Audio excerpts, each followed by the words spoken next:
Welcome to the Bible Savvy Podcast, a weekly conversation about how to understand, enjoy, and apply God's Word. It's time to jump into a new passage from the Bible Savvy reading plan.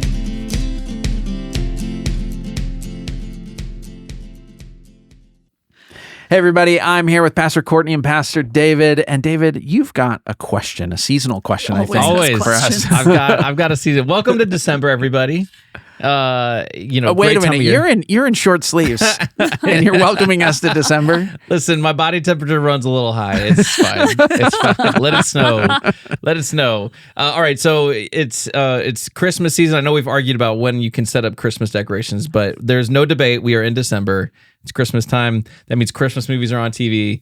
If you could only watch one Christmas movie, which would be an awful punishment, by the way, but if you could only watch one Christmas movie all of December, what would it be? Easy. Christmas Story. It's my favorite movie, bar none. Wow.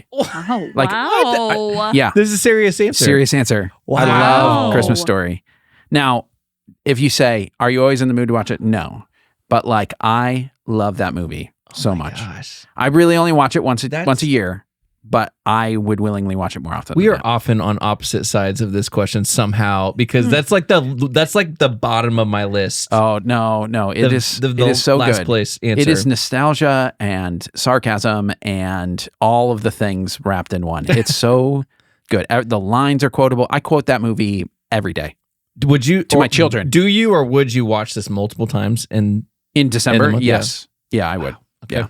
Okay. I pretty much just I'll watch it when they do whatever channel has it on 24/7 for a day or whatever. I'll just pick it up wherever it is and do that. But I love Christmas Story. Amazing. Yeah. Okay. So you're buying Silas a BB gun this year? Or a pink bunny. Oh no! Hang on a second. I had the pink bunny costume for a while. It is so warm that I never wanted to use it for anything. There's no Halloween, there's no Christmas party that is ever Next worth wearing episode. that thing. So no, but yeah, that's it. What do you guys pick? Courtney? I had some finalists. I won't name them all, but I think it boiled down to, after asking my kids as well, what's the movie that you would say for me, for even us as a family, and it was Elf. Yeah, It was Elf. Yeah, it's a classic. Yeah. Mm-hmm. Yeah. Okay, tell me the truth. A modern Have classic. you watched it recently and felt like it was slow? I feel like somewhere about 7, 8, 10 years ago, comedy got faster.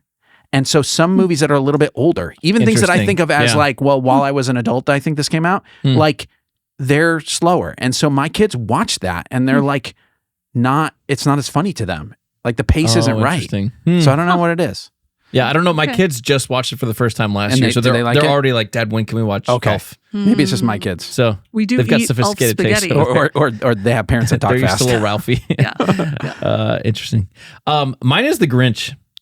I've not seen the are you talking about the old school Grinch or the Jim Carrey one? Grinch? Yeah. So Aren't there three? I love there's another one? There's three. Well, okay, yeah. The new one does not count. I think that's too. I don't know. They did, like you said, they've just kind of sped things up a little bit too much, and I don't like the new one. I love the classic one from 1966 or whatever, but I would say Jim Carrey's version I could watch and rewatch. It's fantastic. I love all the one-liners, the sneaky little adult humor they'll sneak in there at moments, but it just makes me happy. I could watch that. We watched that every Christmas Eve growing up. It was the old one, the song from it, that's legit. You're a mean one, Mr. Grinch. I think that's great. Yes. Yeah. It's fun. It's good. Yeah. So I'll go with that. Yeah. All right. Cool. We are in Genesis chapter 45. I don't think it has any connection to any of the stuff we have, so there's no segue here. Little context for Steph and Kama here.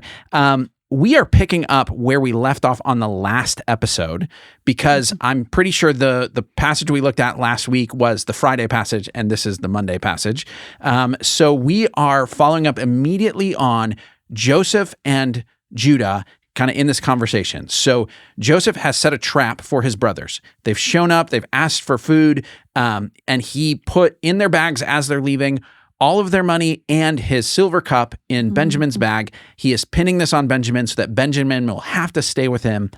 And Judah like puts it all on the line for Benjamin. He says, look, we cannot leave without our little brother because it will kill our father. And I promised that I would take care of him.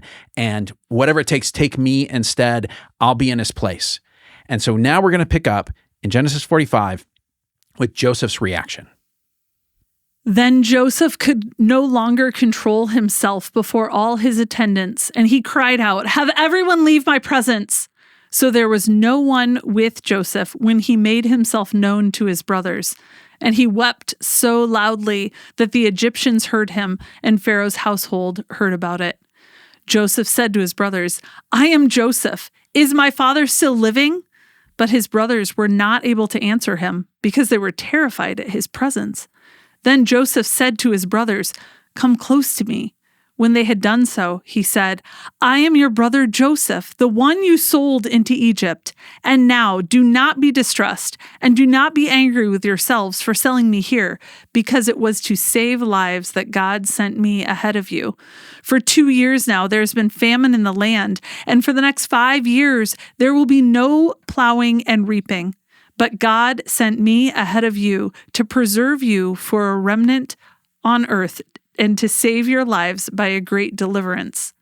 So then, it was not you who sent me here, but God. He made me father to Pharaoh, lord of his entire household, and ruler of all Egypt. Now hurry back to my father and say to him, 'This is what your son Joseph says. God has made me lord of all Egypt. Come down to me, don't delay. You shall live in the region of Goshen and be near me. You, your children and grandchildren, your flocks and herds, and all you have. I will provide for you there, because 5 years of famine are still to come. Otherwise, you and your household and all who belong to you will become destitute. You can see for yourselves, and so can my brother Benjamin, that it is really I who am speaking to you. Tell my father about all the honor accorded me in Egypt, and about everything you have seen, and bring my father down here quickly."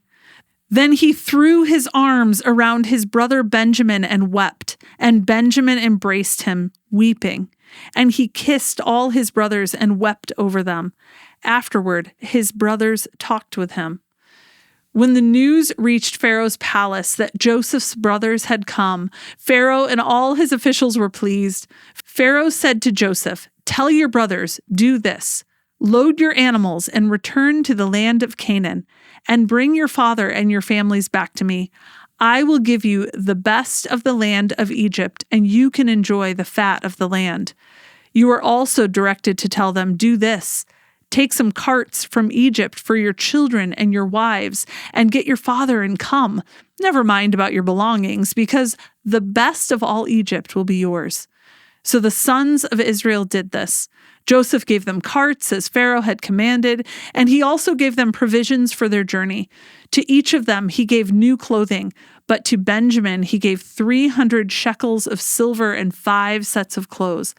And this is what he sent to his father: 10 donkeys loaded with the best things of Egypt, and 10 female donkeys loaded with grain and bread and other provisions for his journey. Then he sent his brothers away, and as they were leaving, he said to them, "Don't quarrel on the way." So they went up out of Egypt and came to their father Jacob in the land of Canaan.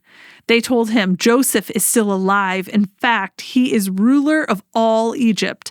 Jacob was stunned. He did not believe them. But when they told him everything Joseph had said to them, and when he saw the carts Joseph had sent to carry him back, the spirit of their father Jacob revived. And Israel said, "I'm convinced my son Joseph is still alive. I will go and see him before I die." All right, let's talk about the O and comma observations. What do you guys see in the passage? Well, the passage kicks off with obviously a huge emotional moment. We kind of left on a cliffhanger last week, and it's continuing on. And again, just moments before this, as you said, Judah was advocating to basically sacrifice himself for his brother Benjamin, and Judah is doing the thing that Joseph wished he would have done for him before. And so I'm just thinking about Joseph listening to this and being like, there's a little bit of like heartache there where you're saying, well, you didn't do this for Benjamin. Why didn't you do this for me? Why did you leave me to do this? And as I'm sure there's a rationally he could probably be that, well, that this is great because the brothers have changed, but there's also a lot of heartache, and it's hard not to feel for Joseph in this moment. I mean, to be weeping and wailing so loudly that like the Egyptians are here and like Pharaoh knows now, like this is a hard emotional moment for Joseph. Mm-hmm. Yeah. I mean, if you think about all that he has gone through, again, just the line of his life, right? There's been imprisonment, there's been slavery, and then there's been this big rise to the top. And so to have this plea just before that, like, don't let me see the misery that would come on my father. And for Joseph to know that he holds that in his hand, there's almost like a breath holding moment, right? Like, don't let this happen. Don't let this happen.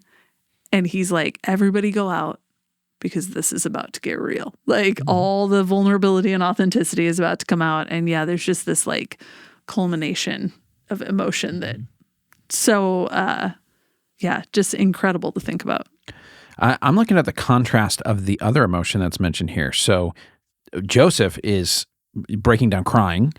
And so there is a grief, a relief, like all of the stuff that's going into that. And then it says, verse 3, his brothers were not able to answer him because they were terrified at his presence. So they're now thinking, oh crap, right? Like this is the moment where it really gets real. And what they had said before in kind of like a way that we could understand, like God has, like revealed our guilt, like they're really facing it. That now the person that they most mistreated in their life and bore that burden is standing them with all the power. That is a very scary thing. And there's something right about it being scary. Like it's not like, well, poor brothers. It's like, no, this is how it should feel, right? Like this is what you should have been thinking about when you chose to do this, that like the consequence of this, should it be just, would be absolutely terrifying. Yep. But then in verse 5, Joseph tells them, hey, don't be angry with yourselves. Don't be distressed. Yeah. I'm like I think about my kids, my 6-year-old and 4-year-old, like they love to see the other one distressed, if there's conflict, right? They could resolve things, but like if the other kid is getting a little bit of a punishment from mom and dad, they're sitting there like watching it happen, like, yeah, you deserve this, right? This like high level of justice. And here Joseph is like, I know you're probably angry with yourselves or distressed, but I don't want you to be. Like, I just think, I mean, the level of integrity and character it would take to be concerned for your brothers in that moment, instead of everyone would have been like, you're justified to like kind of give it to him a little bit, a little tongue lashing, everything. But he is so concerned with them, their emotional states in this moment. It's crazy to me. I mean, this is a little bit of the obvious, right? But the lines where he says, because it was to save lives that God sent me ahead of you, verse 7, but God sent me ahead of you to preserve for you a remnant on earth and to save your lives by a great deliverance. And then it was not you who sent me here, but God. There's this moment of will of God, will of man that happens where it's, you did these things and God did these things, but God did these things that are in contrast to. There is a tension here that is hard for us for a number of reasons. One is just figuring out like, how does God's sovereignty and our freedom and how that work together? Like there's a conceptual problem of like, well, if it was God's will, but the brother's will was also to do evil, like how did that come about, right? So there's some like logical things and people will get all wound up around that. But there's also, I actually think the deeper one is like a moral question of like, all right, God had some good intentions, but the tool that he used was evil and suffering, right? Like evil actions and painful results. And so there's one thing when people are like trying to like logic through the like, well, okay, whose will comes first? And, and all of the kind of things that like you go to theology school and like people stay up late and like debate about. But where the rubber meets the road is when you say, there's suffering in my life and people have done evil things to me.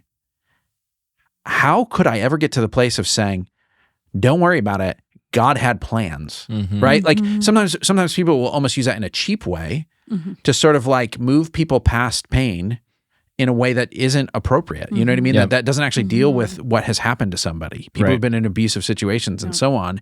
Well, God's using it. It's like, well, hang on a second, that doesn't excuse the bad behavior. Mm-hmm. How do you guys wrestle with that one? I love that you pointed that out, that some people use it in a cheap way. I like that even as we just said before this, we got to see Joseph still mourn and grieve the fact that he was wronged. Like him watching Judah stick up for Benjamin, created space for him to grieve. Like he had to sit, and he pushed everyone away, and he took time. He took a moment and said, wow, this really hurts. This still very much hurts. Like God could still have plans, and it can hurt, and those can be consistent with each other. Those aren't isolated truths. And so there's a level in which I think God can use it, and it can still suck. And there's a level in which we almost have to just embrace that tension. Yeah. Yeah, I think that's true. I think there's just God can use it in the midst of it. You can't see it all the time, though. And I think it's important to tell people that there's an element of being able to sit with people and to say, like, this stinks. Like, I'm so sorry. And to mourn and to grieve with hope. This is why we lament, right? This is why we lament, because we know that God does have plans. God's got plans, right? Mm-hmm. God's got tools. God's got plans. God has these things. In the midst of it, though, it's okay for there to be mourning. It's okay. This was not a hopeless mourning. This was a mourning that said, I can now see, like, my eyes have been opened. That wailing of Joseph it feels like a my eyes have been opened moment. I can see what has happened, and I can kind of see what could happen. I can see where God is going and what happened. And was it in that moment? Because he didn't see it when he was in prison. I don't think he did. Well, that's what I wonder about. I think there's something about the fact that it's been 20 years, or what did we figure out before, right? Like that? Yeah. There's a lot of time to think about this, right? And Joseph has seen, like, all the ups and downs of his life have shown a certain amount of, if you wait long enough, purposes that you couldn't see in the moment are revealed. So there's like small scale versions of that as he is like finding success and then failure, and things go well and go poorly. His life experience make it so that I could imagine someone like Joseph being reflective on that. And then I also wonder if when you get to the culmination, when he is finally elevated to a position in Egypt, and it comes through a dream that God is revealing his plan, like that could be where it clicks. To say, I've been through a lot, and I've seen that God seems to be at work, but it's not all making sense. But for him in particular, he gets to say, oh, God actually told me I have a purpose here, which is like put the food in storage so that we all have food when we don't have it. And there's like a good in that, and I can put that piece together. So by the time the brothers show up, he's like, whoa, I already knew that God was using me. And now he's using me very specifically for my family. And so maybe there's enough, like in his experience. The hard part is most of us don't have that experience, right? Yeah. So there are two stories in the Bible that are very much, well, there are more than two, but there's two very big ones, where there is God working behind the scenes in the midst of things that shouldn't happen. One is Joseph and the other is Job. Job has a whole lot of terrible things happen to him, but he never gets an explanation. Most of us, we want to be Joseph, but most of us are actually Job, right? Like that bad things happen in our lives and we just don't get, here's what's going on behind the scenes. There is an answer. Like God could have given Job the answer, but he doesn't, right? And I actually think we're told the Joseph story so that it's easier for us to be Job. Right? Like that when we are told a few stories in the Bible where it's like, hey, let me pull back the curtain and tell you, they meant it for evil, but God meant it for good, and here's how it worked. Full, director's commentary on the situation. But you don't get that all the time. So you have to be watching the other scenes. You have to be going through the other experiences saying, but I know about that one, that he had a plan and he showed it, which means I could believe he has a plan in this one, even though I can't see it. I think that's part of what's going on here. I love how Pharaoh is depicted. I love that it's like when the news reached Pharaoh's palace that Joseph's brothers had come, Pharaoh and all his officials were pleased. He kind of comes in and he He's like Daddy Warbucks. He like gets to come in and be like, "Hey, is this your family? Nice to meet your family. Yeah, here's all the stuff. You get the best." Like, I don't know. He's like the guy who comes in and like, let me give you all the good things. Like, this is it's kind of a cool moment. It is very cool. I think it is. It was cool. It was very shocking to read that because most of the time when we talk about Pharaoh in church, it's with a negative connotation. Yes. Like my son thinks of like the Prince of Egypt, and he's oh my gosh, Pharaoh, like negative connotation. So I read that, and for me, it caused me to go into this like trail of, man, how did we get from this pleased with Joseph and these followers of God to slavery? And the story that we know from Moses later on, like the distance, like how did we get from this to what we read in Exodus? Yeah, it's a strong contrast for me to read that. Yeah, there's a line in the opening of Exodus, which we won't read for a little while. We're gonna, read some stuff in between Genesis and Exodus, where it says, "A king who did not know Joseph came into power," which is probably a shorthand way of saying a dynasty changed. Like it probably wasn't just a like, well, this guy died and the next guy came along. It's like this dynasty of pharaohs, this family of pharaohs, lost power, and this new group came in, and they had a different view of these Hebrews that were living there. Because Pharaoh is the title, not Pharaoh the is name. a title, not a name. So that's important. Something we talk about with kids a lot is making sure that the Bible's confusing sometimes. So making sure that you tell them and Pharaoh is a title, not a name. And it might be important to say that even for adults who listen to this podcast, it is okay if you were confused by that because it would make sense that you've heard about the kind of the evil Pharaoh, and this is the Daddy Warbucks Pharaoh as we got. I do think there is something interesting in here. So the result of the brothers showing up and encountering Joseph is not the punishment that they deserve. It's forgiveness, but more than forgiveness, it is like abundance heaped on them. So the observation is that repeated line of the best of the land of Egypt, the best of all of Egypt, like 3 times it says this. And instead of, they sold their brother into slavery, and it was just their substitute because they wanted to kill him. And they finally show up in front of their brother, and the brother's like, I'm a king now, and so we're going to treat you like kings. That whole like, you mistreated me, I'm going to forgive you and give you all that is mine. We know a guy. We know a guy like that. Because your brother threw himself as a sacrifice. Yeah, as a sacrifice. I mean, if you aren't picking up Jesus vibes in this story, read it again. Read it again. Jesus. It's very much giving you. It's so good. Jesus. I love that. A little funny moment for me. Is verse 24? Verse 24. Oh my gosh. You were going to go there, weren't you? Yeah. Then he sent his brothers away, and as they were leaving, he said to them, "Don't quarrel on the way." Like, I can't, like Joseph's got jokes. Yes. It's really good. Yeah. Serious dad vibes. Like when I send my kids outside, like, and be kind to each other. Like he's as like, I know what jerks you were when I was 17, so... Like, this could all fall apart real fast again. Right. Yeah. Well, he's like 40 now, right? So it's it's dad jokes. I still don't trust my siblings sometimes. Dad jokes. Oh my gosh. That's what's going on right now. It's a great moment. Okay, so let me make a couple of observations that are the like connections through the book. I feel like as we've been going through Genesis, I'm like piecing together all of these things between different stories. A couple of things that are happening. One is Joseph is a king. So when we get to, he's not the highest guy, but look at what it says in verse 8. It says, God made me a father to Pharaoh, lord of his entire household, and ruler of all Egypt. We are at the end of the book of Genesis. If you go back to the beginning of the book of Genesis, human beings were made, and the very first thing God does is makes them rulers over all his stuff. And now we have a guy who has been elevated by the high king to be the ruler on his behalf. I don't think that's random. I think you're meant to see Joseph as a symbol of restoration that God wants to bring to his people. I also think we've got things, when you look at kind of the conflict that traces all the way through Genesis, starting with the serpent, the starting promise is, or the starting thing when God says, okay, here's what history is going to be like. Serpent, your seed and the seed of the woman are going to be in conflict with each other. And that word seed has an interesting double meaning. It both means literal like plant seeds, and it means offspring.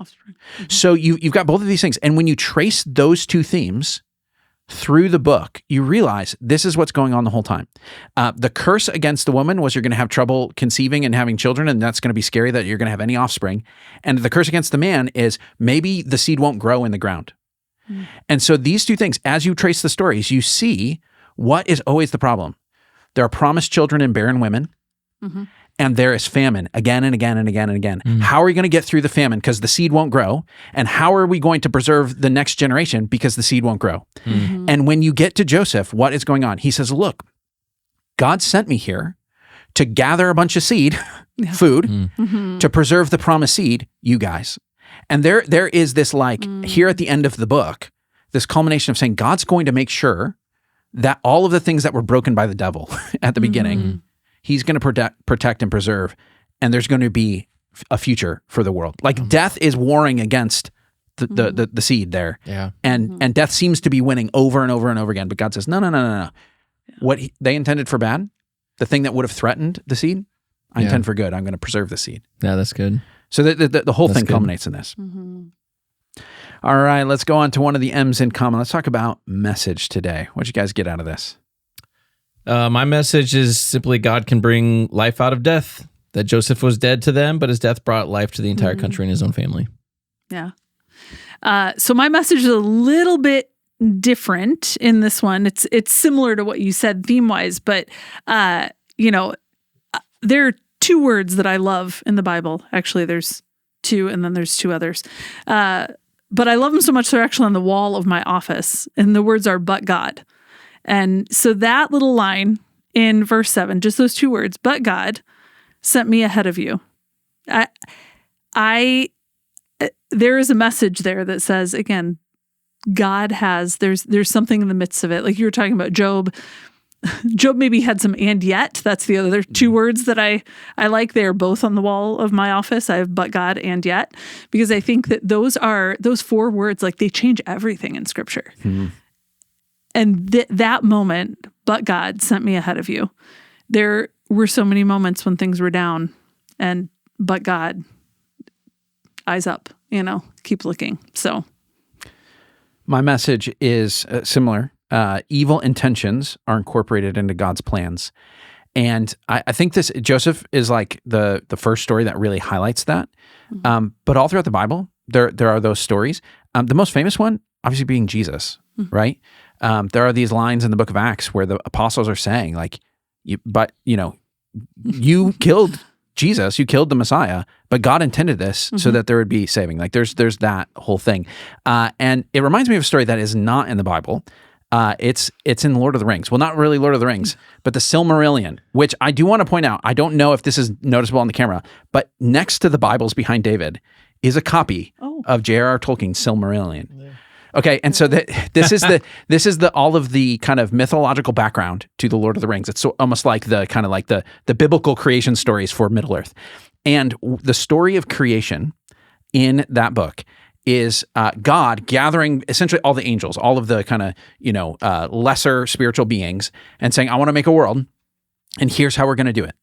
I've written a song, and I would like you to contribute parts to the song, so that this song will be sort of the blueprint for making the world." They sing the world into existence. He says, "You're going to be my choir. We're going to write a song together, and you're going to do this." But he sets the melody, and then the rebel, this guy Melkor, he comes along and he says, "I don't want to make the song that God is making." And so he decides he's going to sing a discordant song. He's going to try to break the song, sing his own melody, its clashes and whatever. And when God hears that melody, what he does is he writes more music to incorporate the discordant stuff so that it resolves, and it becomes even more beautiful because of that. Yeah, wow. It's sort of like if you've ever seen someone play like jazz piano, and they'll hit these funky notes that don't feel right if you're just, if you just kind of know basic, melodic stuff. And it's like, oh, that kind of feels out of whatever. But in the course of the song, the tension and all of the things that feel broken end up resolving to something that's even more incredible, more sophisticated, more beautiful because of that. And I think that's what God is doing, right? Like there is something cheap about saying, oh, God has purposes in your suffering when you do it the wrong way. But there's also something really powerful when you can get to the deeper place of saying, there's nothing that makes this less evil but I'm not going to let evil have the ultimate say. That's I'm not good. going to, it's not going to be in evil's hands. It's going to be good. ultimately in God's hands. Because otherwise you got to say, well, I'm at their whim because they're the end of the story. There's no plan higher than what they intended to do to me. Yeah. And so to say, no, God incorporates evil into his plans is a really powerful pushback against that. I love that. Yeah. All right, let's go to meditation here, second M and comma. And here's what I want you to do. I'm going to do this off of my message and incorporate some of what you guys said. For the next 45 seconds, or as long as you need, here's what I want you to do. I want you to take some evil you've experienced in your life, and I want you to place it in God's hands. Truth is, it's already in God's hands, but for you to willingly say, God, I know that this was intended for evil against me, and I'm trusting you with it, that you have good intentions for me in spite of what that was. Take that evil and put it in God's hands.